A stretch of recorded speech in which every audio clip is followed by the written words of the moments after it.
Hello everyone, so hi, this is Saurabh Raina. इस video में हम बात करेंगे सॉल्यूशन चैप्टर्स के इंपॉर्टेंट क्वेश्चंस की। हम जितने भी सारे इंपॉर्टेंट क्वेश्चन है इस चैप्टर के कवर करेंगे और मैं ट्राई करूंगा जितने भी टॉपिक हैं इस चैप्टर के सारे इस क्वेश्चन से कवर हो जाए।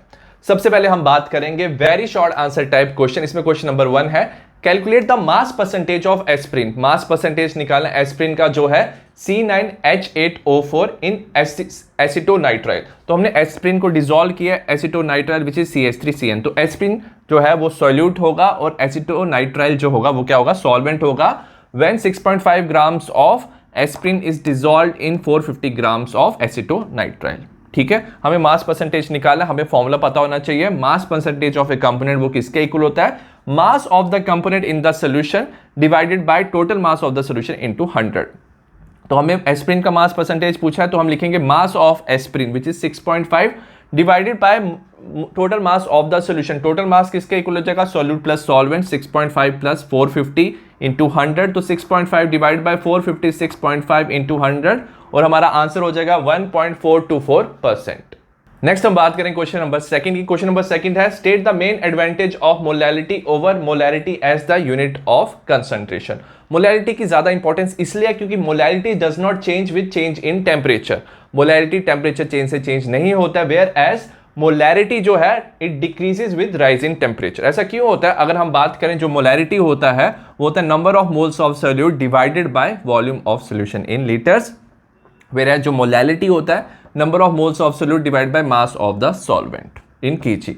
अब हमने क्या लिया, मोलैलिटी में वॉल्यूम लिया हुआ है ऑफ सॉल्यूशन और मोलैलिटी में मास ऑफ द सॉल्वेंट। अब याद रखना जो मास रहा है वो हमेशा क्या रहता है, कांस्टेंट रहता है। बट अगर आपने सपोज टेम्परेचर इंक्रीज किया, टेम्परेचर इंक्रीज करने से याद रखना जो वॉल्यूम है वो भी क्या हो जाता है, इंक्रीज हो जाता है। तो हमारा जो डिनोमिनेटर है वो क्या हो जाएगा, इंक्रीज हो जाएगा। एज ए रिजल्ट जो मोलैरिटी है वो क्या हो जाती है, मोलैरिटी क्या हो जाती है, डिक्रीज हो जाती है। सो आप देखो कि वॉल्यूम चेंज होने से क्या हो रहा है, मोलैरिटी चेंज हो सकती है और वॉल्यूम जो है टेम्परेचर डिपेंडेंट है। सो एज ए रिजल्ट जो मोलैरिटी है वो टेम्परेचर डिपेंडेंट होती है और molality is temperature independent. Next हम बात करें question number third. Question number third है हमारा, calculate the amount of benzoic acid. Benzoic acid होता है हमारा C6H5COH required to prepare 250 ml 0.15 molar solution in methanol. तो हमें क्या दी हुई है, मोलैरिटी दी हुई है, हमें बताना है अमाउंट ऑफ बेंजोइक एसिड जितना रिक्वायर्ड है। तो हम मोलैरिटी का पहले फॉर्मूला लिख लेंगे। मोलैरिटी होता है number of moles of solute divided by volume of solution in litres. हमें मोलैरिटी दिया हुआ है which is 0.15। Number of moles of solute हमें नहीं दिया, उसे हम n लिखेंगे divided by volume of solution. हमें ml में दिया हुआ है, इसे हम लीटर में कन्वर्ट करेंगे तो 250 डिवाइडेड बाय 1000। ठीक है, तो ये हो जाएगा 0.25। तो n is equal to number of moles is equal to 0.15 into 0.25। तो नंबर ऑफ मोल्स हो जाएगी बेंजोइक एसिड की 0.0375। अब हम बात करेंगे molar mass of benzoic acid. इसका मास फाइंड करेंगे हमारा C6H5COOH। कार्बन का मास कितना होता है, 12 होता है। 7 कार्बन है प्रेजेंट तो 7 इंटू 12 प्लस हाइड्रोजन का मास होता है 1 इंटू 6। और अगर हम बात करें ऑक्सीजन 16 इंटू 2 तो हो जाएगा 84 प्लस 6 प्लस 32 तो हो जाएगा 122 ग्राम्स। तो ये हो जाएगा मास ऑफ बेंजोइक एसिड। तो ओवरऑल टोटल मास अगर हम बात करें बेंजोइक एसिड का ये हो जाता है हमारा number of moles into molar mass. तो हमारा आंसर आ जाएगा 4.575 ग्राम। नेक्स्ट हम बात करेंगे क्वेश्चन नंबर 4 की। क्वेश्चन नंबर 4 है हमारा, state Henry's law, what is the effect of temperature on the solubility of gas in liquid. सबसे पहले हम हेनरीज लॉ की बात करेंगे। The partial pressure of the gas in vapour phase, जो गैस का पार्शियल प्रेशर है वेपर फेस में, it is proportional to the mole fraction of the gas in the solution. इसको मैं सिंपल एग्जांपल से बताऊंगा। सपोज आपके पास एक कंटेनर है, ऊपर गैस है और नीचे क्या आपके पास सॉल्यूशन। अब गैस का क्या होगा, कुछ गैस का कुछ प्रेशर होगा तो गैस क्या करेगी, इस सॉल्यूशन में डिसॉल्व हो जाएगी क्योंकि इसकी सरफेस पे जैसे गैस हिट करेगी तो थोड़ा सा डिसॉल्व हो जाएगा। अब आपने क्या किया, सपोज आपने क्या किया, प्रेशर इंक्रीज कर दिया। प्रेशर जैसे आप इंक्रीज करोगे गैस का तो गैस के मॉलिक्यूल सरफेस पे ज्यादा तेजी से क्या करेंगे, हिट करेंगे। एज रिजल्ट वो डिसॉल्व हो जाएंगे और जो उसका मोल फ्रैक्शन होगा, गैस का जो कंसंट्रेशन होगा लिक्विड में वो इंक्रीज हो जाएगा। ठीक है, तो यही ये लॉ बताता है the partial pressure of the gas in vapour phase, partial pressure जो है it is proportional to the mole fraction of gas in the solution. तो अगर आप पार्शियल प्रेशर इंक्रीज करोगे तो गैस ज्यादा डिसॉल्व होगी तो मोल फ्रैक्शन ज्यादा होगा। ठीक है, तो partial pressure directly proportional to mole fraction, partial pressure is equal to KH into mole fraction. ठीक है, अब KH क्या है? KH हमारा Henry law constant.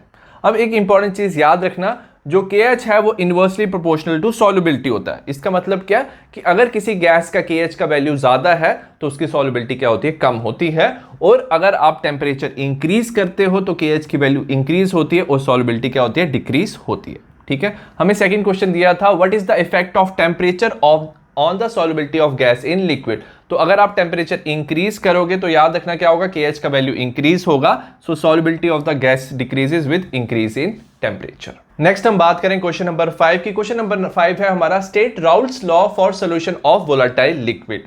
Raoult's law बताएंगे हम वोलेटाइल लिक्विड के लिए। लिक्विड वोलेटाइल लिक्विड क्या होते हैं? जो लिक्विड वेपर्स बना सकते हैं उसे बोलते हैं volatile liquid. Raoult's law state that at any given temperature of a solution of volatile liquid, जो दोनों लिक्विड है वो क्या बनाने चाहिए? वेपर्स बनाने चाहिए। The partial pressure of each component, हर एक कंपोनेंट का जो पार्शियल प्रेशर है of the solution is directly proportional to its mole fraction present in the solution. इसे हम समझाते हैं। सपोज आपने दो कंपोनेंट डाले हैं, कंपोनेंट 1 एंड 2। कंपोनेंट 1 का मोल फ्रैक्शन chi1 है, कंपोनेंट 2 का मोल फ्रैक्शन क्या है? chi2। सपोज आपने कंपोनेंट 1 का क्या कर दिया? इंक्रीज कर दिया, इसका मोल फ्रैक्शन इंक्रीज, मतलब उसकी कंसंट्रेशन अगर आपने इंक्रीज कर दी तो एज ए रिजल्ट क्या होगा? वो ज्यादा वेपर्स बनाएगा, क्योंकि उसकी कंसंट्रेशन ज्यादा है तो उसका पार्शियल प्रेशर क्या हो जाएगा? ज्यादा इंक्रीज हो जाएगा। सिमिलरली अगर आपने सपोज कंपोनेंट 2 का जो आपने कंसंट्रेशन इंक्रीज कर दी और उसका मोल फ्रैक्शन इंक्रीज कर दिया, तो अगर कंपोनेंट 2 आप इंक्रीज करोगे तो उसका पार्शियल प्रेशर क्या हो जाएगा? इंक्रीज हो जाएगा। ठीक है, जो कंपोनेंट ज्यादा होगा उसका पार्शियल प्रेशर भी क्या होगा? ज्यादा होगा। सो वही हमें बताता है Raoult's law. So partial pressure of one component is directly proportional to its mole fraction, where as partial pressure of component 2 is directly proportional to its mole fraction. ठीक है, नेक्स्ट अब हम इसे इक्वेट करेंगे तो partial pressure of first component is equal to P01 into chi1 and partial pressure of second component is P2 is equal to P02 chi2। P01 P02 क्या होते हैं? P01 vapour pressure of pure component and P02 is vapour pressure of pure component 2। ठीक है, इसका मतलब क्या है? Suppose आपने सिर्फ कंपोनेंट 1 ही लिया था। ठीक है, सपोज आपने क्या लिया? एक कंपोनेंट आपने सिर्फ 1 लिया है। ठीक है, अब उसका जो मोल फ्रैक्शन है, अगर आप एक ही कंपोनेंट लोगे तो उसका मोल फ्रैक्शन क्या हो जाएगा? 1 हो जाएगा। ठीक है, तो मोल फ्रैक्शन 1 हो जाएगा। So partial pressure becomes equal to the P01। तो जो प्योर कंपोनेंट का पार्शियल प्रेशर है वो क्या हो जाएगा? P01 हो जाएगा। सपोज इसे मैं ले लेता हूं 100। ठीक है, आपने 100 ले लिया। अब आपने सपोज इसमें थोड़ा सा दूसरा सोल्यूशन ऐड किया तो सपोज इसका मोल फ्रैक्शन क्या हो गया? अब 0.9 हो गया। 0.9 हो गया। पहले जब कंपोनेंट 1 था, सिर्फ एक ही कंपोनेंट था तो पार्शियल प्रेशर 100 था, बट अब आपने मोल फ्रैक्शन क्या कर दिया? 0.9 कर दिया। आपने दूसरा सॉल्यूशन ऐड कर दिया, अब पार्शियल प्रेशर हो जाएगा 100 इंटू 0.9 विच इज 90। तो इसका मतलब क्या है कि प्योर कंपोनेंट का जब आपने लिया है तो पार्शियल प्रेशर प्योर कंपोनेंट के इक्वल हो जाएगा, बट जैसे ही आप इसकी कंसंट्रेशन डिक्रीज करोगे, आपने मोल फ्रैक्शन ऑफ फर्स्ट का करोगे, डिक्रीज करोगे तो क्या हो जाएगा? पार्शियल प्रेशर भी डिक्रीज होगा। तो उसी से हम ये ड्राइव कर सकते हैं। तो ये हमारा राउल्ट्स लॉ। नेक्स्ट हम बात करें क्वेश्चन नंबर 6 की। क्वेश्चन नंबर 6 है, define an ideal solution and write one of its characteristics. ठीक है, आइडियल सोल्यूशन क्या होता है? An ideal solution is defined as the solution which obeys Raoult's law. जो राउल्ट्स लॉ क्या करता है? ओबे करता, जो अभी ने पढ़ा था, exactly over the entire range of temperature and pressure. जो राउल्ट्स लॉ हर एक टेम्परेचर और प्रेशर पे ओबे कर सकता है उसे बोलते हैं आइडियल सोल्यूशन। उसकी कंडीशन याद रखना, डेल्टा एच ऑफ मिक्सिंग। जब आप उसको मिक्स करते हो तो हीट में कोई चेंज नहीं आता है। ठीक है, अगर आप ना तो प्रोसेस एंडोथर्मिक होते ना तो एक्सोथर्मिक, तो हीट में कोई चेंज नहीं आता, तो डेल्टा एच ऑफ मिक्सिंग 0 होता है और डेल्टा वी ऑफ मिक्सिंग भी क्या होता है? 0। मतलब सपोज आपके पास दो सोल्यूशन थे, एक सोल्यूशन का स्टार्टिंग का वॉल्यूम 100 था, दूसरे सोल्यूशन का 50 था। जब दोनों को मिक्स किया उसके बाद ओवरऑल वॉल्यूम बन गया 150, तो टोटल वॉल्यूम क्या होगा? चेंज नहीं होगा आइडियल सोल्यूशन में। तो delta V of mixing is also equal to 0। इसकी कुछ एग्जांपल भी याद रखना, काफी इंपॉर्टेंट है। इसमें आ जाता है n hexane, n heptane, bromoethane, chloroethane, benzene and toluene. Next हम बात करें क्वेश्चन नंबर 7 की। क्वेश्चन नंबर 7 है हमारा, how is the vapour pressure of solvent affected when a non volatile solute is dissolved in it. हमने solvent लिया होगा volatile और उसमें आपने ऐड कर दिया नॉन वोलेटाइल सोल्यूट जो वेपर्स नहीं बना सकता, जैसे NaCl। ठीक है, so when a non volatile solute is added to a solvent its vapour pressure decreases. तो सॉल्वेंट का वेपर प्रेशर डिक्रीज हो जाता है। ऐसा क्यों होता है? Because some of the surface are occupied by the solute molecule. कुछ सरफेस सोल्यूट मॉलिक्यूल ऑक्यूपाई करता है और लेस स्पेस अवेलेबल होने की वजह से जो सॉल्वेंट के मॉलिक्यूल्स हैं वो इजीली वेपराइज नहीं कर सकते और उसका वेपर प्रेशर कम हो जाता है। सपोज हमारे पास क्या है, ये सॉल्वेंट है। सॉल्वेंट की सरफेस क्या कर सकते हैं, जो मॉलिक्यूल्स हैं वो इजीली इवेपोरेट कर सकते हैं, क्योंकि ज़्यादा सरफेस पे प्रेजेंट है हमारे मॉलिक्यूल्स इजीली इवेपोरेट कर सकते हैं। बट जैसे ही आपने क्या डाला, नॉन वोलेटाइल सोल्यूट डाला, तो कुछ नॉन वोलेटाइल सोल्यूट क्या होंगे, सरफेस पे आ जाएंगे। सरफेस पे आ जाएंगे, एज ए रिजल्ट जो हमारा क्या था, सॉल्वेंट था, उसके वेपर्स बनना क्या हो जाएंगे, डिफिकल्ट हो जाएंगे, क्योंकि उसका ओवरऑल सरफेस एरिया क्या हो जाएगा, डिक्रीज हो जाएगा। सो एज ए रिजल्ट क्या होता है, वेपर प्रेशर डिक्रीज हो जाता है। नेक्स्ट हम बात करें क्वेश्चन नंबर 8 की। क्वेश्चन नंबर 8 है what are azeotropes, give example. Azeotropes की बात करते हैं। द बाइनरी मिक्सचर, और जो मिक्सचर होगा वो क्या होगा, लिक्विड का मिक्सचर। बाइनरी मतलब दो कंपोनेंट का। They have having same composition, उनकी कंपोजिशन सेम है in liquid and vapour phase and that boil at constant temperature.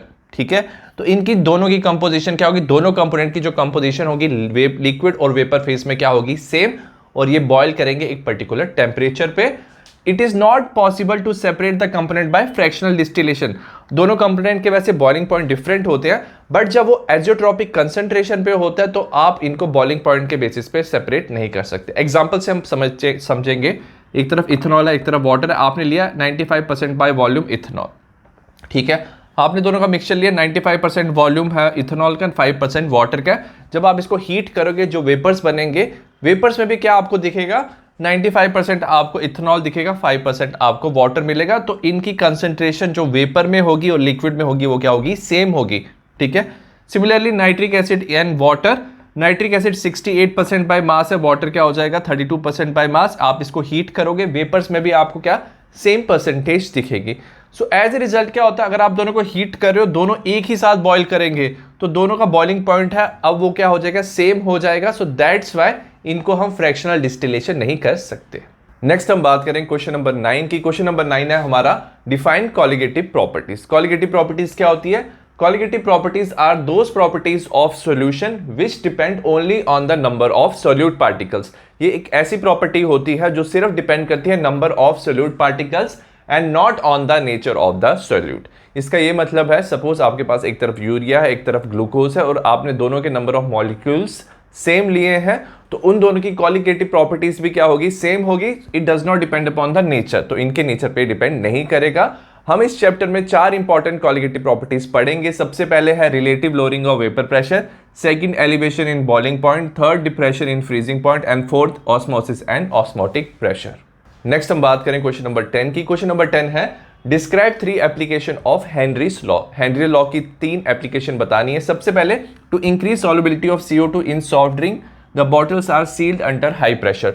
तो सॉफ्ट ड्रिंक्स में क्या होता है, CO2 डिसॉल्व होता है, तो हम क्या करते हैं, जो कोल्ड ड्रिंक की बॉटल्स हैं उसमें क्या कर सकते हैं, सॉफ्ट ड्रिंक की बॉटल्स में आप CO2 हाई प्रेशर में क्या करते हो, उसमें डाल देते हो और उसको सील कर देते हो। हाई प्रेशर होने की वजह से, याद रखना हमने पढ़ा, जितना ज्यादा पार्शियल प्रेशर होगा उतनी ज्यादा सॉल्युबिलिटी क्या हो जाएगी, इंक्रीज हो जाएगी। Second point, to avoid the toxic effect of high concentration of nitrogen in blood, that is to avoid bends, sea divers carry oxygen cylinder diluted with helium. अब याद रखना क्या होता है, जब कोई सी में जाता है, सी में जाते हैं डीप सी डाइवर्स और स्कूबा डाइवर्स, उसमें क्या होता है, वाटर के अंदर प्रेशर काफी ज्यादा हाई होता है। नॉर्मली नाइट्रोजन हमारे ब्लड में डिसॉल्व नहीं करते हैं, बट इतने ज्यादा हाई प्रेशर पे नाइट्रोजन हमारे ब्लड पे डिसॉल्व हो जाता है। और जब जो पर्सन वापस सी लेवल पे आता है, तो क्या होता है, जो नाइट्रोजन डिसॉल्व था वो बबल की फॉर्म में हमारी ब्लड में क्या हो जाता है, रिलीज होता है, और वो कैपिलरीज ब्लॉक कर सकता है। सो उसी कंडीशन को हम बोलते हैं बेंड्स। तो avoid the toxic effect of high concentration of nitrogen, तो नाइट्रोजन ब्लड में डिसॉल्व हो जाता है और उसकी वजह से क्या होता है, बेंड्स हो सकता है। तो जब वो सरफेस पे आएगा तो बबल्स बनेंगे, वो कैपिलरीज ब्लॉक कर सकता है। हम क्या करते हैं, the sea divers carry oxygen cylinder diluted with helium, तो नाइट्रोजन को रिप्लेस करके उसमें थोड़ा सा क्या कर सकते हैं, उसकी जगह हीलियम ऐड कर सकते हैं। थर्ड पॉइंट है, due to low partial pressure of oxygen and high altitude, जब भी आप हाई अल्टीट्यूड में जाओगे वहां पे एयर क्या होती है, कम होती है, तो ऑक्सीजन भी कम होगी और उसका पार्शियल प्रेशर क्या होगा, कम होगा। Concentration of oxygen decreases in the blood tissue of the mountain climbers. ठीक है, तो ब्लड के टिश्यू में ऑक्सीजन का कंसंट्रेशन क्या होगा, कम होगा। पर्सन को हेडेक हो सकता है, फिजिकल मेंटल फिटीग हो सकती है, और उसी कंडीशन को बोलते हैं हम एनॉक्सिया। नेक्स्ट हम बात करेंगे short answer type question. Question number 11 है हमारा, explain elevation in boiling point of solution.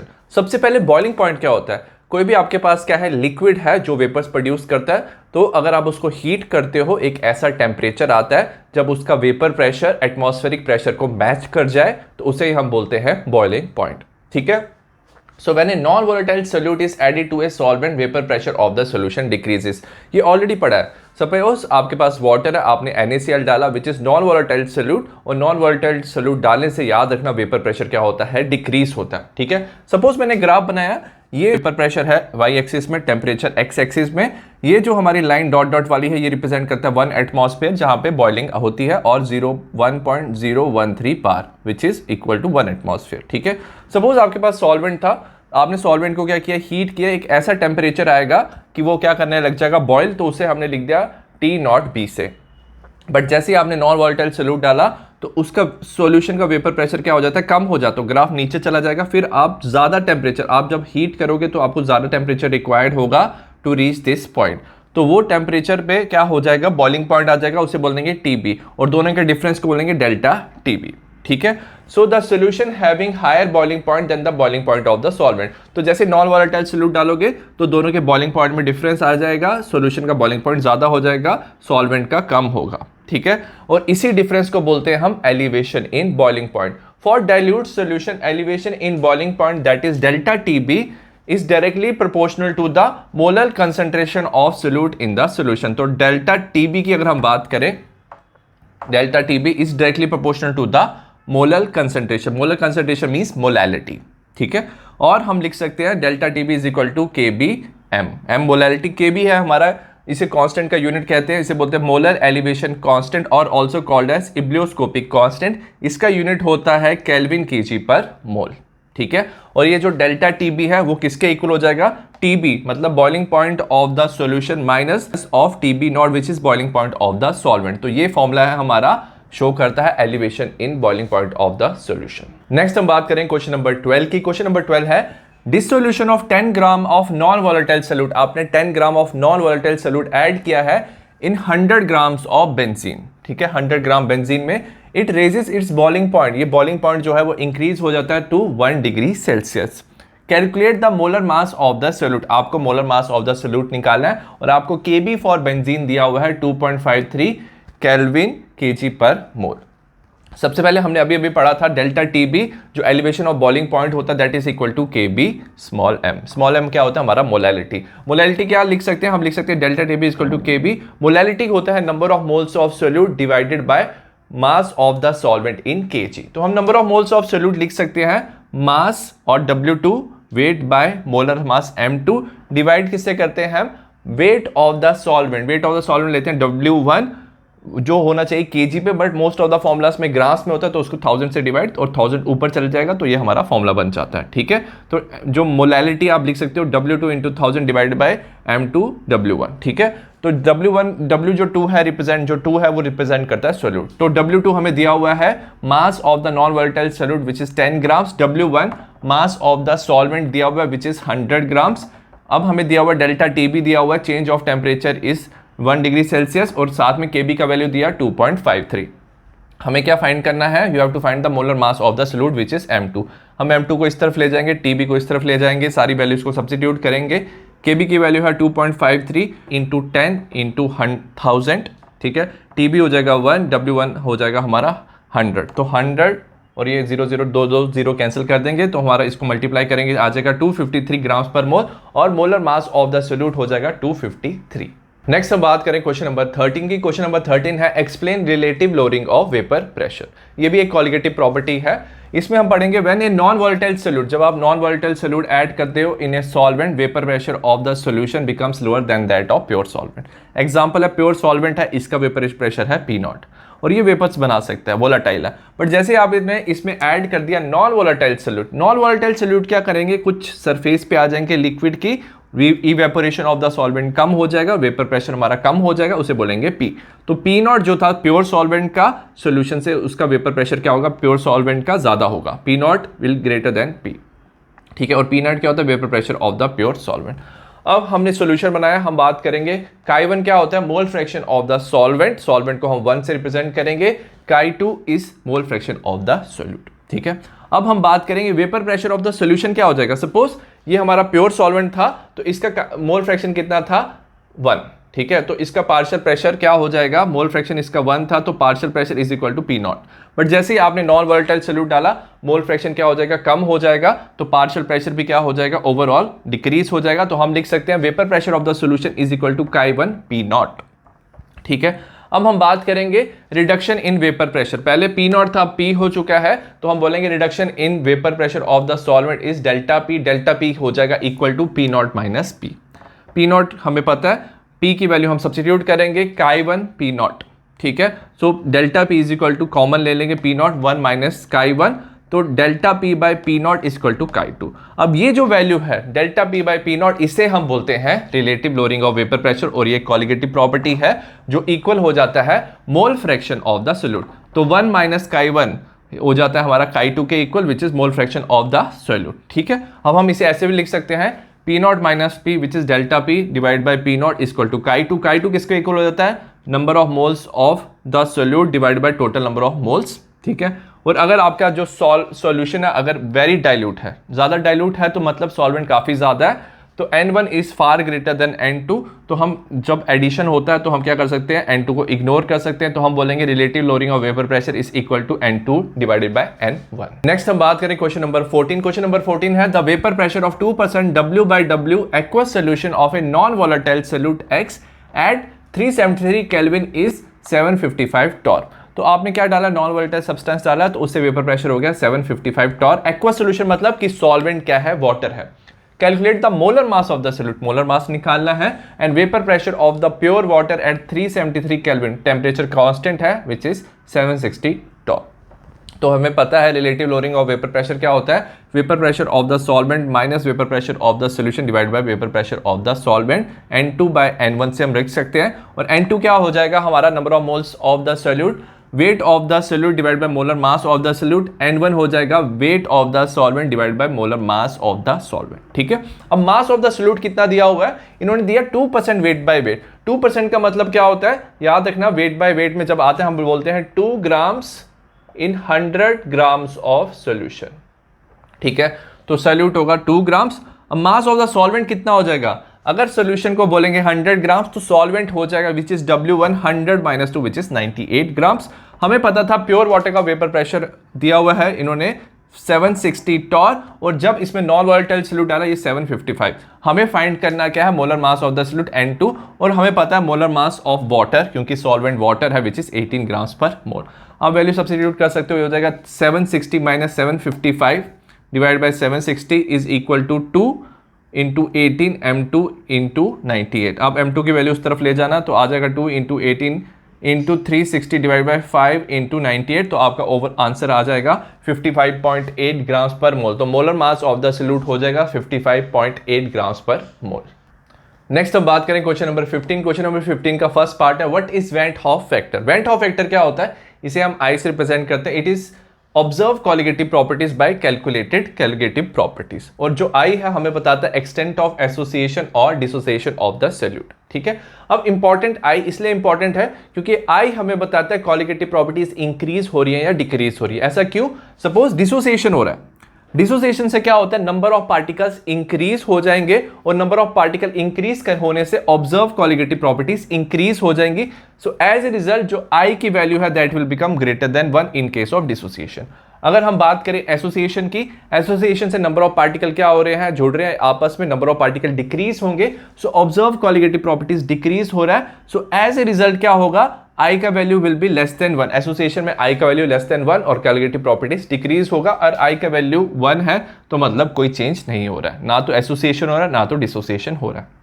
Second question की बात करेंगे, what is the went Hoff factor of completely ionised aqueous solution. Suppose ये सारी आयंस क्या कंप्लीटली आयनाइज्ड, मतलब ये सारे आयंस सेपरेट हो चुके हैं। तो हमारे अगर हम NaCl की बात करें, NaCl 2 आयंस देगा तो आई का वैल्यू ट्वाइस हो जाएगा क्योंकि number of solute particles double हो चुके हैं। नेक्स्ट अगर हम बात करें KCl की, इसमें भी 2 हमें मिल रहे हैं ions, K plus and Cl negative, तो आई की वैल्यू 2। MgSO4 में नंबर ऑफ पार्टिकल्स कितने हो जाएंगे, एक Mg एक SO4 ट्वाइस, और K2SO4 में 2 K प्लस और एक SO4, तो आई की वैल्यू हो जाएगी 3। नेक्स्ट हम बात करेंगे क्वेश्चन नंबर 16 की। क्वेश्चन नंबर 16 है calculate the boiling point of a solution when 4 grams of MgSO4। तो हमने MgSO4 ऐड किया 4 ग्राम्स, मोलर मास है 120 gram per mole, was dissolve in 100 grams of water. तो वाटर क्या इसमें सॉल्वेंट है। Assuming MgSO4 undergo complete ionization. तो जो MgSO4 है वो कंप्लीटली डिसोसिएट होता है Mg2 प्लस NSO4 में। Kb फॉर वाटर दिया हुआ है 0.52 kg पर मोल।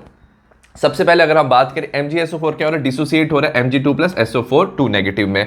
अगर हम बात करें नंबर ऑफ पार्टिकल्स की, क्योंकि MgSO4 डिसोसिएट हो रहा है, नंबर ऑफ पार्टिकल्स क्या हो रहे हैं, ट्वाइस हो रहे हैं, तो कॉलिगेटिव प्रॉपर्टी क्या हो रही है, इंक्रीज हो रही है। ये कंप्लीटली डिसोसिएट हो रहा है, मतलब सपोज आपके पास स्टार्टिंग में 1 मोल ऑफ MgSO4 था, तो अब क्या हो जाएगा, आपके पास 1 mole of Mg2 plus 1 mole of SO4 2 negative हो जाएगा, तो कॉलिगेटिव प्रॉपर्टीज डबल हो जाएगी। तो हम क्या करते हैं, वेंट हॉफ फैक्टर भी क्या हो जाएगा, डबल हो जाएगा। ठीक है, तो कॉलिगेटिव प्रॉपर्टीज, कोई भी कॉलिगेटिव प्रॉपर्टीज है तो आप क्या करोगे, हर एक फॉर्मूला में उसको मल्टीप्लाई कर लोगे वेंट हॉफ फैक्टर से।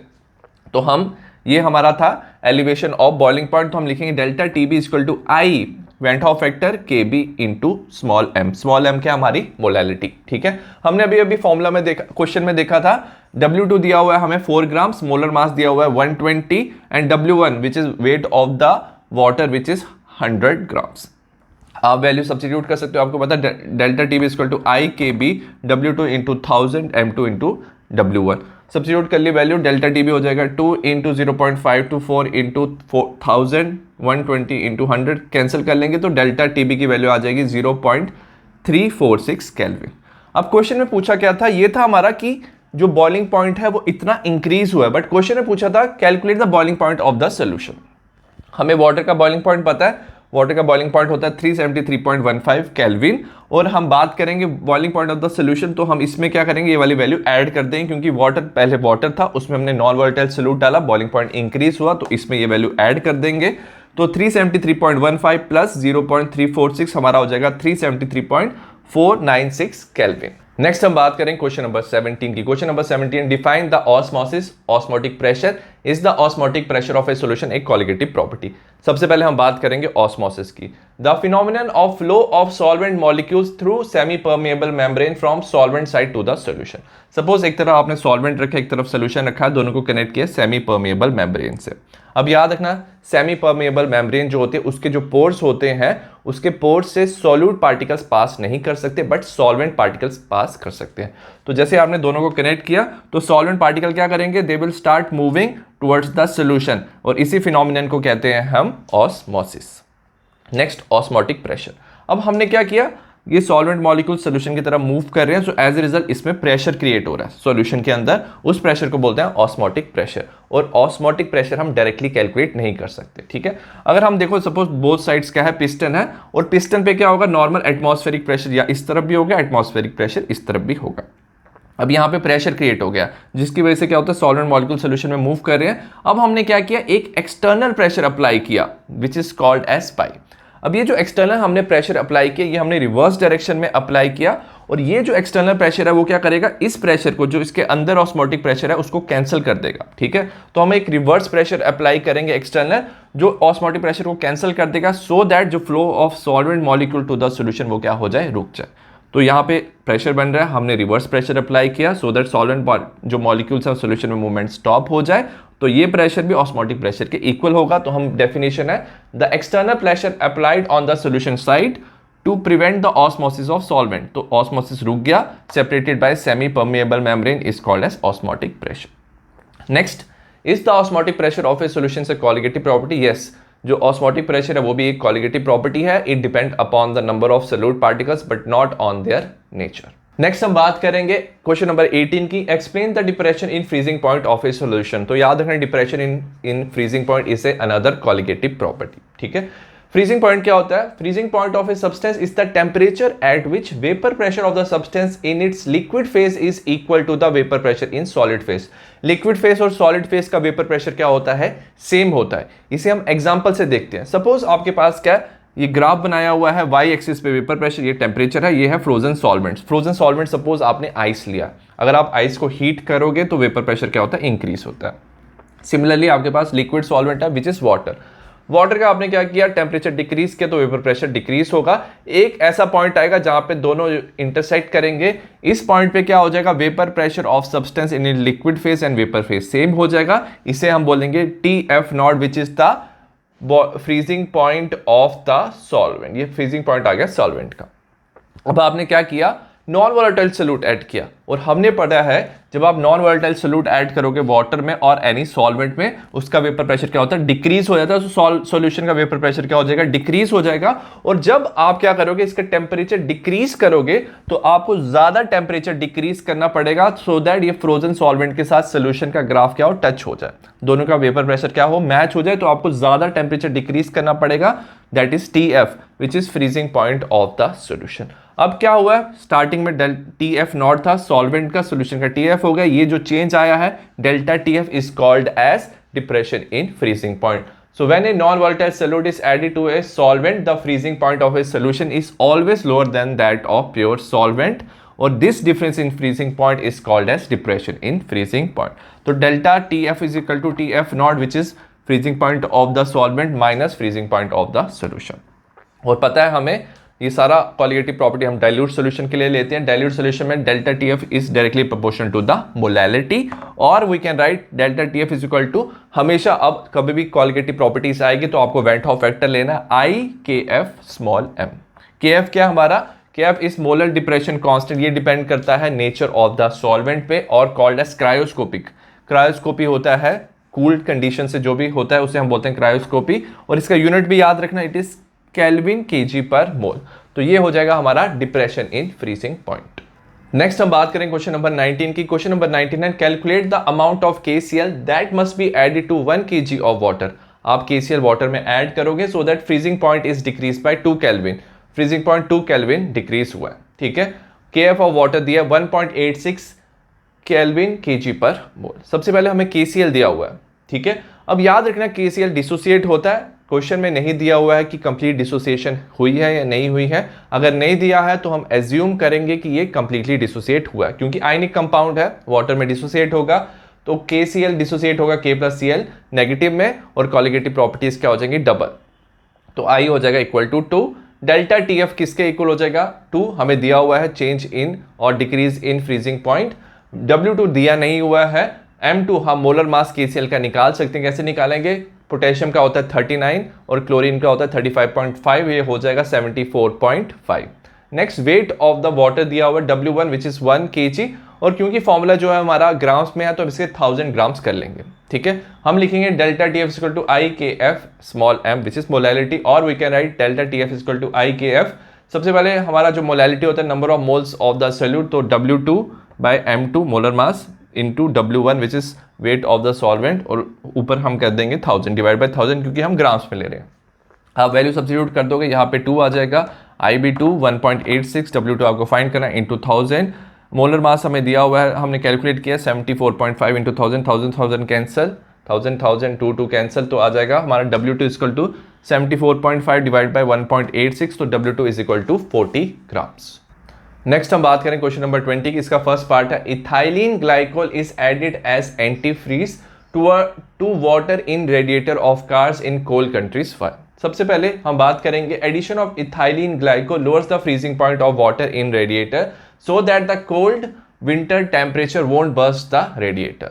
अब इथाइलिन ग्लाइकोल इसलिए ऐड करते हैं क्योंकि ये नॉन वोलेटाइल सोल्यूट है। नॉन वोलेटाइल सोल्यूट करने से वेपर प्रेशर डिक्रीज होता है और फ्रीजिंग पॉइंट भी क्या होता है, डिक्रीज होता है। तो जो वाटर है रेडिएटर का, उसका फ्रीजिंग पॉइंट क्या हो जाएगा, डिक्रीज हो जाएगा। तो नॉर्मल वो क्या रहेगा, लिक्विड रहेगा। सो 0 डिग्री पे भी क्या होगा, जो वाटर होगा लिक्विड रहेगा, क्योंकि फ्रीजिंग पॉइंट क्या हो चुका है, और नीचे हो चुका है। सो दैट्स वाई जो रेडिएटर है कोल्ड कंट्रीज का वो क्या कर सकता है, बिकॉज जब आइस जम जाएगी तो रेडिएटर बस्ट हो सकता है, तो उसको प्रिवेंट करने के लिए, वाटर को लिक्विड में रखने के लिए हम यूज करते हैं ethylene glycol. Next, molecular mass of polymers of protein are more often determined by measuring osmotic pressure give two reasons। अब याद रखना, मॉलिकुलर मास हम पॉलीमर्स और प्रोटीन्स का फाइंड कर सकते हैं using osmotic pressure other than any colligative properties give to reason. तो सबसे पहले ये चीज याद रखना, कोई भी कॉलिगेटिव प्रॉपर्टी से आप किसी भी सॉल्यूट का मोलर मास निकाल सकते हो यूजिंग द फॉर्मूला, ठीक है। बट प्रोटीन्स और पॉलीमर्स के लिए हम यूज करते हैं ऑस्मोटिक प्रेशर, इसलिए करते हैं सबसे पहले जो प्रेशर है वो measured is around the room temperature. जो ऑस्मोटिक प्रेशर है वो रूम टेम्परेचर पे हम मेजर कर सकते हैं। सपोज आपने यूज किया होता elevation of boiling point. Elevation से क्या होता है, टेम्परेचर इंक्रीज होता, प्रोटीन्स और पॉलीमर्स क्या हो सकते हैं, ब्रेक हो सकते हैं। सो दैट्स वाई हम यूज करते हैं ऑस्मोटिक प्रेशर, और also its magnitude is large as compare to other colligative properties. Osmotic pressure का जो मैग्नीट्यूड होता है काफी ज्यादा आता है इवन फॉर डाइल्यूट सोल्यूशन। हम कॉलिगेटिव प्रॉपर्टीज डाइल्यूट सोल्यूशन में फाइंड करते हैं, बट बाकियों में क्या होता है, अगर आप देखोगे काफी ज्यादा स्मॉल चेंज आता है, जैसे 0.1 0.2 का डिग्री का चेंज आता है, बट इसमें ज्यादा चेंज आता है ऑस्मोटिक प्रेशर में। सो कैलकुलेशन क्या हो जाती है, इसमें ईजी हो जाती है। नेक्स्ट हम बात करें क्वेश्चन नंबर 21। क्वेश्चन नंबर 21 है calculate the osmotic pressure of a solution containing 3.42 grams of sucrose. Present है 3.42 ग्राम्स पर लीटर, तो सॉल्यूशन है 1 litre at 400 kelvin. Molar mass of the sucrose दिया हुआ है 342 ग्राम्स पर मोल, और आर का वैल्यू दिया हुआ है 0.083 बार लीटर्स पर मोल पर केल्विन। सबसे पहले हम बात करेंगे फॉर्मूला की। ये जो पाई होता है इसे बोलते हैं osmotic pressure is equal to ICRT। जो आई है वो क्या है, वैन हॉफ फैक्टर है। अब याद रखना जो सुक्रोज है वो वाटर में डिसोसिएट नहीं होता है, तो इसका वैल्यू आई का वैल्यू 1 होगा। ठीक है, अब ये जो सी है हमारा मोलैरिटी, आर का गैस कांस्टेंट, टी है हमारा टेम्परेचर इन केल्विन, और हमें पता है मोलैरिटी किसके इक्वल होता है, number of moles of solute divide by volume into RT। Number of moles of solute जो है वो कैसे फाइंड करते हैं, weight by molar mass, mass by molar mass. Mass दिया हुआ 3.42 divide by molar mass is 342। Volume हमें दिया हुआ है 1 लीटर, 0.083 दिया हुआ वैल्यू, और टेम्परेचर 400। इसको हम कैंसिल करेंगे, आएगा 0.01 इंटू 0.083 इंटू 400, तो हमारा फाइनल वैल्यू आ जाएगा बार में। ठीक है, विच इज 0.332 बार। नेक्स्ट हम बात करें क्वेश्चन नंबर 22 की। क्वेश्चन नंबर 22 है arrange the depression in freezing point of water. Depression of freezing point में अरेंज करना है हमें। Observe for the same molar concentration, हमने सेम मोलर कंसंट्रेशन लिया, acetic acid, trichloroacetic acid, trifluoroacetic acid, and explain this order as well. अगर हम increasing order of depression of freezing point में arrange करेंगे, पहले आ जाएगा हमारा acetic acid, फिर आएगा हमारा ट्राइक्लोरो एसिटिक एसिड, फिर आ जाएगा हमारा ट्राइफ्लोरो एसिटिक एसिड। आप स्ट्रक्चर भी देख सकते हो। ऐसा क्यों होता है, क्योंकि जो फ्लोरीन है it has the highest electron withdrawing inductive effect. इन तीनों में जो फ्लोरीन है सबसे ज्यादा इलेक्ट्रॉन क्या कर सकता है, अपनी तरफ खींच सकता है, और याद रखना इसे बोलते हैं -I इफेक्ट। जितना अपनी तरफ इलेक्ट्रॉन खींचेगा उतना जल्दी क्या हो सकता है, OH का बॉन्ड ब्रेक हो सकता है। एज ए रिजल्ट जो ट्राइफ्लोरो एसिटिक एसिड है it is the strongest acid. ठीक है, तो ये सबसे ज्यादा स्ट्रॉन्गेस्ट एसिड हो गया। उसके बाद ये हो गया हमारा ट्राइक्लोरो एसिटिक एसिड, क्योंकि ये भी इलेक्ट्रॉन विड्रॉ कर सकता है बट हाइड्रोजन इलेक्ट्रॉन विड्रॉ नहीं कर सकता। ठीक है, अब क्योंकि ये सबसे स्ट्रॉन्गेस्ट एसिड है, it ionise to the greater extent, ये सबसे ज्यादा आयंस प्रोड्यूस करेगा, क्योंकि ये H+ ज्यादा प्रोड्यूस करेगा, क्योंकि ये क्या हो रहा है, डिसोसिएट हो रहा है, एसिड H+ रिलीज कर रहा है। So as a result it releases more ions, और ज्यादा आयन प्रोड्यूस होने की वजह से हमें पता है कॉलिगेटिव प्रॉपर्टीज क्या होती है, इंक्रीज होती है। सो मोर नंबर ऑफ आयंस, तो इसमें नंबर ऑफ आयन ज्यादा प्रोड्यूस होगी, तो कॉलिगेटिव प्रॉपर्टी इसकी सबसे ज्यादा होगी। एज ए रिजल्ट क्या होगा, डिप्रेशन ऑफ फ्रीजिंग पॉइंट भी इसका सबसे ज्यादा होगा। नेक्स्ट हम बात करें क्वेश्चन नंबर 23 की। क्वेश्चन नंबर 23 है explain the desalination of sea water using reverse osmosis technique. सबसे पहले हम क्या करेंगे, हम एक तरफ सॉल्ट वाटर लिए, सपोज एक तरफ आपने फ्रेश वाटर लिया, दोनों को सेपरेट किया सेमी परमिएबल मेम्ब्रेन, और हमारी मेम्ब्रेन होती है सेलुलोज एसीटेट की। अब याद रखना सॉल्ट वाटर में क्या होता है, normally fresh water salt water की तरह मूव करेगा सेमी परमिएबल मेम्ब्रेन से, और यहाँ पे क्या आएगा, ऑस्मोटिक प्रेशर डेवलप होगा। हम क्या करते हैं, हम एक रिवर्स प्रेशर बाहर से अप्लाई करते हैं, एक्सटर्नल प्रेशर अप्लाई करते हैं, जो ऑस्मोटिक प्रेशर से क्या होता है, हाई होता है। और हमने प्रेशर इतना ज्यादा अप्लाई कर दिया, अब क्या होगा, जो सॉल्वेंट मॉलिक्यूल्स हैं उसकी जो मूवमेंट है वो रिवर्स हो जाएगी। वो सॉल्यूशन से विच इज सॉल्ट वाटर से वो फ्रेश वाटर की तरह मूव करेंगे आप, और सॉल्वेंट को सेपरेट कर सकते हो। तो यहाँ पे यही लिखा है, if A pressure larger than the osmotic pressure is applied on the solution side, solution side में आपने प्रेशर ऑस्मोटिक प्रेशर से ज्यादा अप्लाई कर दिया, then the pure solvent will flow out of the solution, यहां से मूव आउट कर देंगे थ्रू सेमी परमिएबल मेम्ब्रेन, इसे बोलते हैं हम reverse osmosis, and it is used for the desalination. Sea water में से डीसैलाइन मतलब कि आपने सॉल्ट और आयन रिमूव करने के लिए ये यूजफुल होता है। नेक्स्ट हम बात करें क्वेश्चन नंबर 24। क्वेश्चन नंबर 24 है explain isotonic, hypertonic and hypotonic solution. सबसे पहले हम बात करेंगे आइसोटोनिक सॉल्यूशन की। Two solution having same osmotic pressure at a given temperature, no osmosis between the two solution. Suppose आपने दो सॉल्यूशन रखे हैं और दोनों को SPM से कनेक्ट कर दिया, और दोनों सोल्यूशन का ऑस्मोटिक प्रेशर क्या है, सेम है। अगर ऑस्मोटिक प्रेशर सेम है तो ऑस्मोसिस नहीं होगा, so there is no osmosis. Example है 0.9% mass by volume of NaCl। इसे बोलते हैं हम normal saline solution. It is equivalent to the fluid inside blood cell.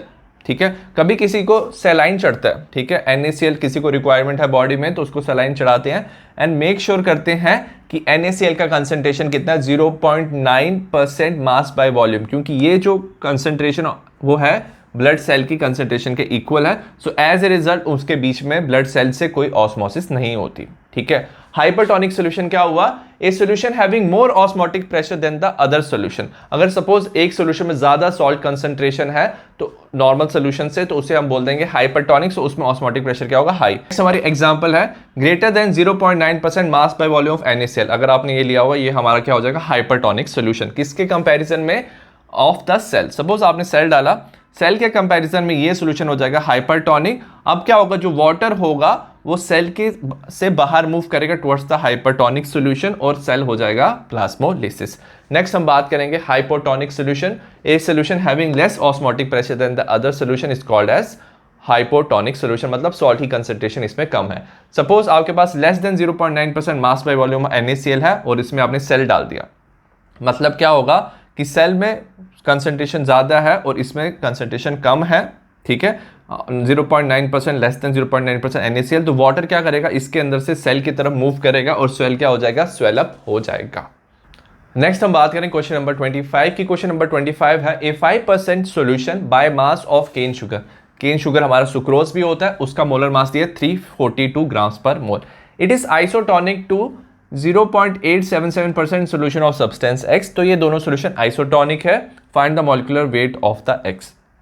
सबसे पहले हमें दिया हुआ 5% बाय मास, तो हम क्या ले सकते हैं, अगर 5% बाय मास दिया तो हम ग्राम 5 ग्राम ले लेंगे weight of cane sugar in 100 gram of the solution. ठीक है, तो आप ऐसे लिख सकते हो 5% का ये मतलब होता है। तो केन शुगर हमने 5 ग्राम ले लिया। सिमिलरली सब्सटेंस जो हमें X दिया हुआ है हमने ले लिया 0.877 ग्राम्स। हमें मास में दिया हो तो हमने इसको मास में ले लिया। ठीक है, नेक्स्ट हमें दिया molar mass of cane sugar which is 342। अब याद रखना ऑस्मोटिक प्रेशर सेम है तो दोनों का पाई ऑस्मोटिक प्रेशर क्या हो जाएगा, सेम हो जाएगा। तो हम ऑस्मोटिक प्रेशर का फॉर्मूला लिखते हैं CRT RT कैंसर, तो मतलब molar concentration of cane sugar और मोलर कंसंट्रेशन ऑफ X क्या होगा, सेम होगा। हमें पता है मोलर कंसंट्रेशन क्या होता है, number of moles of the solute divide by volume in litre, number of moles divide by volume in litre. इन्होंने वॉल्यूम के बारे में कुछ नहीं लिया हुआ है, तो हम सपोज करेंगे दोनों का वॉल्यूम क्या सेम है, तो वॉल्यूम हम कट कर देंगे। अब दोनों के नंबर ऑफ मोल्स क्या हो जाएंगे, इक्वल। नंबर ऑफ मोल्स किसके इक्वल होते हैं, weight by molar mass, wait by molar मास। हमें इसका वेट दिया हुआ है केन शुगर का 5, मोलर मास 342, इसका वेट हमें दिया हुआ है 0.877, मोलर मास इसका यहाँ ले जाएंगे, इसको मल्टीप्लाई कर देंगे और हमारा आंसर आ जाएगा मास ऑफ द, जो हमारा मास है किसका, of molecular mass of the X is equal to 59.9 grams per mole. Next हम बात करेंगे long answer type question, question number 26। Write difference between the positive and negative deviation from the Raoult's law. सबसे पहले आपको पता होना चाहिए जो लिक्विड्स राउल्ट्स लॉ फॉलो करते हैं उसे हम बोलते हैं आइडियल, और जो नहीं फॉलो करते that is non ideal solution. तो ये पॉजिटिव एंड नेगेटिव डिविएशन हमारा क्या है, नॉन आइडियल सोल्यूशन। सबसे पहले हम बात करेंगे positive deviation, negative deviation. Suppose आपने क्या दिया हुआ है, दो लिक्विड लिया हुआ है A एंड B, दोनों को मिक्स किया है और दोनों वोलेटाइल लिक्विड है। अब A B में जब इंटरेक्शन जो होगी वो वीकर देन होगी AA एंड B इंटरेक्शन। मतलब क्या, जो A हमारा क्या था, आपने लिक्विड लिया था वो आपस में खुद साथ में रहता है और B भी खुद साथ में रहते हैं और A और B की इंटरेक्शन क्या कम है। बट नेगेटिव डिविएशन में क्या होता है, A एंड B आपस में इंटरेक्ट करते हैं, AA एंड BB की इंटरेक्शन क्या है, वीक है।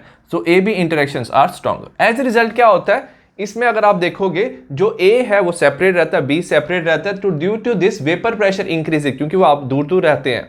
ठीक है, A भी सेपरेट रहता है, B भी सेपरेट रहता है। सो इनके बीच में क्या हो जाता है, अगर आप उनको हीट करोगे तो इजीली क्या बना लेंगे, वेपर्स बना लेंगे। तो इनका वेपर प्रेशर क्या होता है, इंक्रीज हो जाता है, result in positive deviation. But इसमें क्या हो रहा है, A एंड B आपस में इंटरेक्ट कर रहा है, तो अगर आपको इसको हीट करोगे सबसे पहले ये बॉन्ड ब्रेक होगा, फिर ये वेपर्स में कन्वर्ट होंगे। As a result due to this vapour pressure decrease, result in negative deviation. Positive deviation का मतलब क्या है, जो P टोटल है वो ग्रेटर देन होता है P1 और P2 से, और इसमें क्या होता है P total is less than the P1 and P2। याद रखना इसमें क्या होता है, जब डेल्टा एच ऑफ मिक्सिंग है वो पॉजिटिव है, मतलब कि जब आप दोनों को मिक्स करते हो तो दोनों एक दूसरे को लाइक नहीं कर रहे हैं, तो अगर आप दोनों को साथ में रखना चाहते हो तो एनर्जी की रिक्वायरमेंट होगी, तो ये एंडोथर्मिक प्रोसेस होगी, delta H of mixing is positive. Similarly delta V of mixing, ये दोनों क्या कर रहे हैं, दूर दूर जा रहे हैं एक दूसरे से, सो वॉल्यूम भी ओवरऑल इंक्रीज होगा। मतलब क्या, सपोज आपने ए लिया था 100 ml, बी लिया था 50 ml, बट जब आपने दोनों को मिक्स किया आपने देखा टोटल वॉल्यूम हो चुका है 160, तो 10 ml वॉल्यूम बढ़ चुका है। क्यों बढ़ चुका है, क्योंकि वो दूर दूर रह रहे हैं, तो delta V of mixing positive होगा। सिमिलरली ये दोनों मॉलिक्यूल्स आपस में जब ज्वाइन करें वो स्टेबल हो रहे हैं, और कोई भी चीज़ जब स्टेबल होती है वो एनर्जी रिलीज, तो ये हो जाती है एक्सोथर्मिक प्रोसेस, हीट रिलीज होती है। और अगर हम बात करें वॉल्यूम ऑफ मिक्सिंग, दोनों आपस में रह रहे हैं, सपोज आपने इनिशियल लिया था 100, दूसरा 50 लिया था, जब आप दोनों को मिक्स किया तो वॉल्यूम हो गया 140 ml, क्योंकि आपस में इंटरेक्ट करने की वजह से क्या हो रहा है, वॉल्यूम कम हो रहा है, तो delta V of mixing is negative.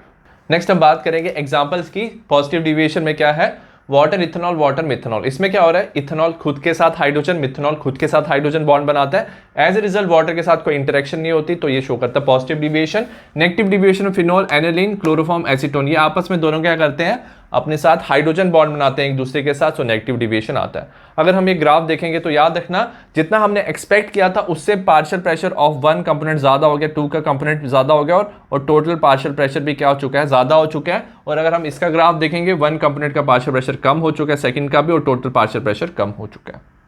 अब पॉजिटिव डिविएशन में इंपॉर्टेंट चीज याद रखना है, एक ऐसा टोटल प्रेशर में पॉइंट आएगा जहां पे प्रेशर क्या होगा, मैक्सिमम होगा। अगर आप उसके कोरस्पॉन्डिंग कंसंट्रेशन लेते हो उसे बोलते हैं हम एजियोट्रॉपिक कंसंट्रेशन। एजियोट्रॉप हमने ऑलरेडी पढ़ा है, उसमें क्या होता है, जो लिक्विड है उनकी जो concentration liquid and vapour phase में होती है वो क्या होती है, सेम होती है। ठीक है, क्योंकि हमने एक ऐसा पॉइंट लिया जहां पे कंसंट्रेशन अब क्या रहेगी, सेम रहेगी, उसे एजियोट्रॉप बोलते हैं। वेपर प्रेशर यहाँ पे मैक्सिमम है, तो दैट्स वाई इनका बॉइलिंग पॉइंट क्या हो जाएगा, मिनिमम हो जाएगा, तो हम इसे बोलते हैं minimum boiling point azeotrope. Example हमने ऑलरेडी पढ़ा, इथेनॉल वाटर, और 95% ऑफ वॉल्यूम इथेनॉल होना चाहिए। सिमिलरली यहाँ पे एक ऐसा पॉइंट आएगा जहाँ पे पार्शियल प्रेशर मिनिमम है, उसके अगर अगेंस्ट आपने कंसंट्रेशन लिया उसे भी बोलेंगे एजियोट्रॉप कंसंट्रेशन। वेपर प्रेशर अगर कम है तो बॉयल करने के लिए आपको ज़्यादा टेम्परेचर देना पड़ेगा, तो that's why is called as maximum boiling azeotrope, जैसे nitric acid in water 68% by mass of nitric acid. Next हम बात करें क्वेश्चन नंबर 27। इसका फर्स्ट पार्ट है, why does a solution of chloroform and acetone show negative deviation from Raoult's law. ठीक है, a solution of chloroform और acetone show negative deviation. Chloroform और acetone negative deviation show कर सकते हैं, ऐसा क्यों होता है। In pure chloroform and pure acetone there is no hydrogen bond. Suppose आपके पास प्योर क्लोरोफॉर्म है तो क्लोरोफॉर्म खुद के साथ हाइड्रोजन बॉन्ड नहीं बना सकता। सिमिलरली प्योर एसीटोन भी खुद के साथ हाइड्रोजन बॉन्ड नहीं बना सकता। But after mixing there is a hydrogen bond, जब आप दोनों को मिक्स करते हो उनके बीच में क्या बन जाता है, hydrogen bond. Due to strong interaction between the solution molecules, दोनों के बीच में क्या होता है, इंटरेक्शन। ये हमारा क्लोरोफॉर्म है, ये एसीटोन है, दोनों के बीच में क्या बन गया, हाइड्रोजन बॉन्ड। तो दोनों के बीच में इंटरेक्शन है, इंटर मॉलिक्यूलर इंटरेक्शन है। Due to strong interaction between the solution, vapour pressure क्या होता है, डिक्रीज होता है, और डिक्रीज ऑफ वेपर प्रेशर से हमारा होता है नेगेटिव डिविएशन। नेक्स्ट हम बात करें क्वेश्चन नंबर 27, इसका सेकंड पार्ट की बात करेंगे। 0.1 mole of acetic acid was dissolved in 1 kg of benzene. Acetic acid को हमने बेंजीन में डिसॉल्व किया। Depression in freezing point of benzene was determined to be, जो डिप्रेशन ऑफ फ्रीजिंग पॉइंट था that was 0.256 kelvin. What conclusion can be drawn about the state of the solute in solution when Kf is given 5.12 Kelvin kg per mole? तो हमें क्या पूछा, state of the solute. State of the solute मतलब कि क्या solute की association हुई है या डिसोसिएशन हुई है। तो हमें कौन बताता है एसोसिएशन हुआ है या डिसोसिएशन होता है, ये बताता है हमें when how factor which is I. अगर आई की वैल्यू ग्रेटर देन 1 है तो हमारा डिसोसिएशन होता है, और लेस देन 1 है तो हमारा क्या होता है, एसोसिएशन होता है। तो हम आई की वैल्यू इसमें कैलकुलेट करेंगे which will tell you the state of the solute. सबसे पहले हमें दिया हुआ है weight of the solvent W1 which is 1 kg which is 1000 grams. Delta TF दिया हुआ है हमें 0.256 which is depression in freezing point. KF का वैल्यू हमें दिया हुआ है, हमें दिया है 1 mole of acetic acid. Acetic acid का मॉलिक्यूलर मास होता है 60, तो 0.1 इंटू 60 6 ग्राम्स, तो W2 आ जाएगा 6 ग्राम्स। हम फॉर्मूला यूज कर लेंगे delta TF equal to I K है W2 1000 M2 W1। हमें I का वैल्यू निकालना है तो हम I इस तरफ कर देंगे, बाकी वैल्यू इस तरफ कर देंगे, उनकी वैल्यू सब्स्टिट्यूट कर देंगे। डेल्टा TF होता है 0.256, M2 हमारा मोलर मास है 60 इंटू 1000 याद है मोलर मास कितना था, molar mass of acetic acid हमने 60 हमें पता है, ठीक है। KF होगा 5.12, वेट हमने 6 ग्राम्स लिखा था इंटू 1000, ठीक है। 1000 कैंसिल हो जाएगा, 6 10 से मल्टीप्लाई, ये हो जाएगा 10 से काट देंगे, ये हो जाएगा हमारा 2.56 डिवाइड बाई 5.12, तो आई का वैल्यू हो जाएगा 0.5। तो हमारा पूरा कैलकुलेशन के बाद आई का वैल्यू 0.5 आ गया, मतलब आई लेस देन 1 है तो एसोसिएशन हो रहा है, और जो CH3COH के मॉलिक्यूल्स है वो क्या बना रहे हैं, they are forming dimer. Next हम बात करें क्वेश्चन नंबर 28 का पार्ट 1। पार्ट 1 है हमारा define abnormal molar mass. Abnormal molar mass क्या होता है, molar mass that is either lower और हायर देन द एक्सपेक्टेड और नॉर्मल वैल्यू। जो मोलर मास है हाई है या लो है देन द एक्सपेक्टेड वैल्यू, उसको बोलते हैं एबनॉर्मल मोलर मास। इसके लिए आपको एक चीज याद रखनी चाहिए कि जो कॉलिगेटिव प्रॉपर्टीज है वो डायरेक्टली प्रोपोर्शनल होता है number of particles. Number of particles increase होंगे तो कॉलिगेटिव प्रॉपर्टीज इंक्रीज होती हैं। और हम ये भी कह सकते हैं जो कॉलिगेटिव प्रॉपर्टीज है वो नंबर ऑफ मोल्स पे डिपेंड करता है। अगर नंबर ऑफ मोल्स ज्यादा तो पार्टिकल्स भी ज्यादा है। और नंबर ऑफ मोल्स का हमें फॉर्मूला पता है, नंबर ऑफ मोल्स किसके इक्वल होता है, मोल्स होता है मास बाय मोलर मास, ठीक है। तो इसका मतलब कॉलिगेटिव प्रॉपर्टी किसके इनवर्सली प्रोपोर्शनल हो चुका है, मोलर मास के। अगर किसी चीज का मोलर मास ज्यादा तो उसकी कॉलिगेटिव प्रॉपर्टी क्या होगी, कम होगी, इनवर्सली प्रोपोर्शन है। अब हम बात करेंगे एसोसिएशन में। तो अगर मॉलिक्यूल्स क्या करते हैं, एसोसिएट करते हैं, हमें पता है जैसे इथेनॉइक एसिड क्या बना सकता है, डाइमर बना सकता है। एसोसिएशन की वजह से क्या हो जाएगी, कॉलिगेटिव प्रॉपर्टी डिक्रीज हो जाएगी। कॉलिगेटिव प्रॉपर्टी डिक्रीज हो गई, अब मास तो सेम रहेगा ना, कोई भी आपने सब्सटेंस लिया उसका मास तो सेम रहेगा, तो हमें लगेगा कि उसका जो मोलर मास है वो सडनली क्या हो चुका है, इंक्रीज हो चुका है, ठीक है। तो अगर कॉलिगेटिव प्रॉपर्टी डिक्रीज हो रही है तो मोलर मास इंक्रीज हो जाएगा। जैसे ethanoic acid in benzene dimer बनाता है, नॉर्मली इथेनॉइक एसिड का मास क्या होता है, 60 होता है, बट इसका जो एबनॉर्मल मास हो जाएगा वो हो जाएगा हमारा 120, ठीक है। सिमिलरली अगर हम बात करें डिसोसिएशन में क्या होगा, कॉलिगेटिव प्रॉपर्टीज क्या हो जाती है, इंक्रीज हो जाती है, ठीक है। जैसे जैसे डिसोसिएशन होता है पार्टिकल्स का नंबर ऑफ आयंस क्या हो जाएगी, इंक्रीज हो जाएंगी, और नंबर ऑफ आयन इंक्रीज होने से कॉलिगेटिव प्रॉपर्टी इंक्रीज हो जाएगी। और कॉलिगेटिव प्रॉपर्टी इंक्रीज हो रही है, मास तो सेम रहेगा, मॉलिक्यूलर मास क्या हो जाएगा, जो मोलर मास होगा वो क्या हो जाएगा, डिक्रीज हो जाएगा, ठीक है। एग्जांपल KCl की, KCl क्या होता है, डिसोसिएट होता है दो पार्ट में, तो कॉलिगेटिव प्रॉपर्टीज क्या हो जाएंगी, डबल हो जाएंगी। कॉलिगेटिव प्रॉपर्टीज डबल हो रही हैं तो मोलर मास क्या हो जाएगा, हाफ हो जाएगा। तो KCl show molar mass of 37.25, but actual इसका normal molar mass is 74.5। Next हम बात करें क्वेश्चन नंबर 28 का सेकंड पार्ट है। A solution of urea in water has a boiling point of 373.128। Urea को वाटर में डाला, उसका बॉइलिंग पॉइंट दिया हुआ है। Calculate the freezing point of the same solution, उसका फ्रीजिंग पॉइंट भी हमें कैलकुलेट करना है, हमें KF एंड KB का वैल्यू दिया हुआ है। अब इंपॉर्टेंट चीज क्या है, क्योंकि सेम सोल्यूशन है तो मोलैलिटी की वैल्यू क्या होगी, सेम होगी, ठीक है। तो हम क्या कर सकते हैं, एलिवेशन ऑफ बॉइलिंग पॉइंट से मोलैलिटी की वैल्यू फाइंड करेंगे, और उस मोलैलिटी की वैल्यू हम डिप्रेशन ऑफ फ्रीजिंग पॉइंट में यूज कर सकते हैं, ठीक है। तो सबसे पहले TB दिया हुआ हमें 373.128, KF KB के वैल्यू दिया हुआ है। हमें पता है एलिवेशन ऑफ बॉइलिंग पॉइंट किसके इक्वल होता है, boiling point of the solution minus boiling point of the solvent. Boiling point of the solvent water दिया हुआ है तो होगा 373, तो 373.128 माइनस 373 होता है 0.128 kelvin.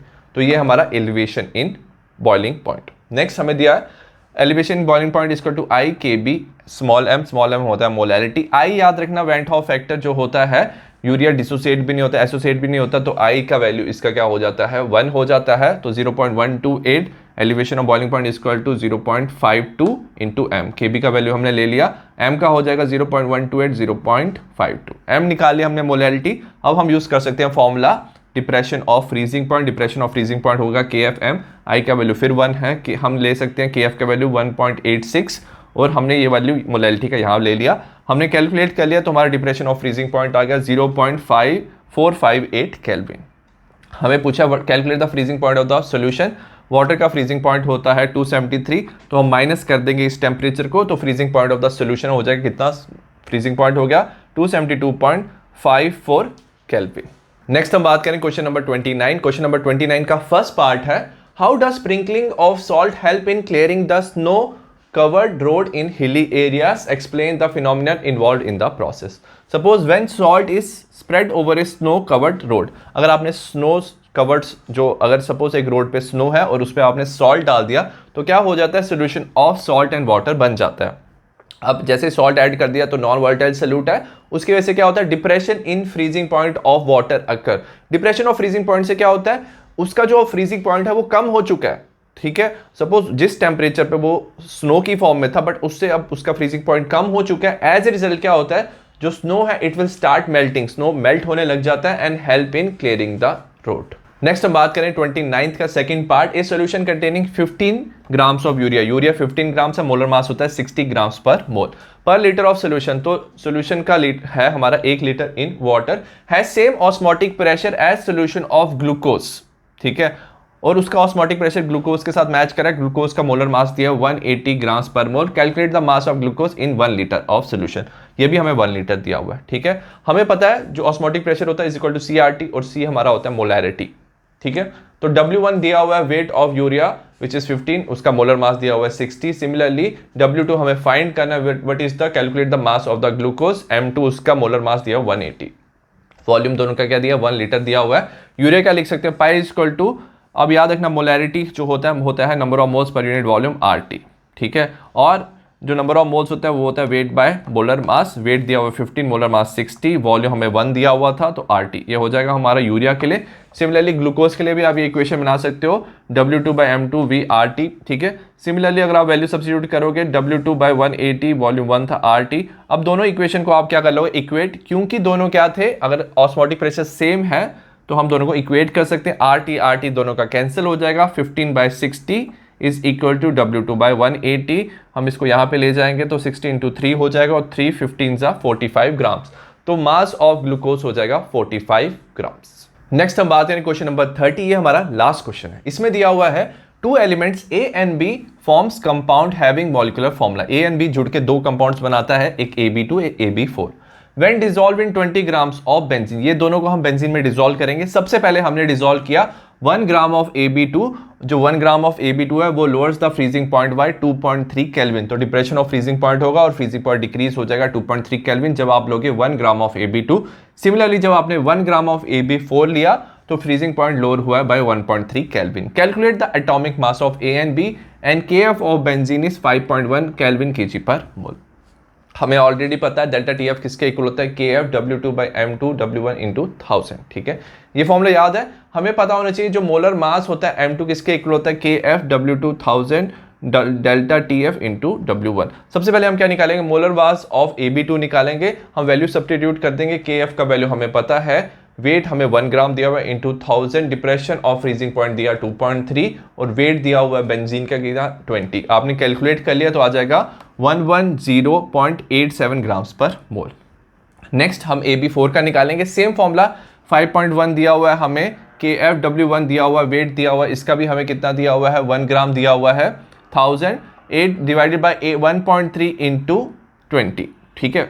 1.3 depression of the freezing point, आपने इसका भी कैलकुलेट कर लिया, आ जाएगा 196.15 ग्राम्स पर मोल।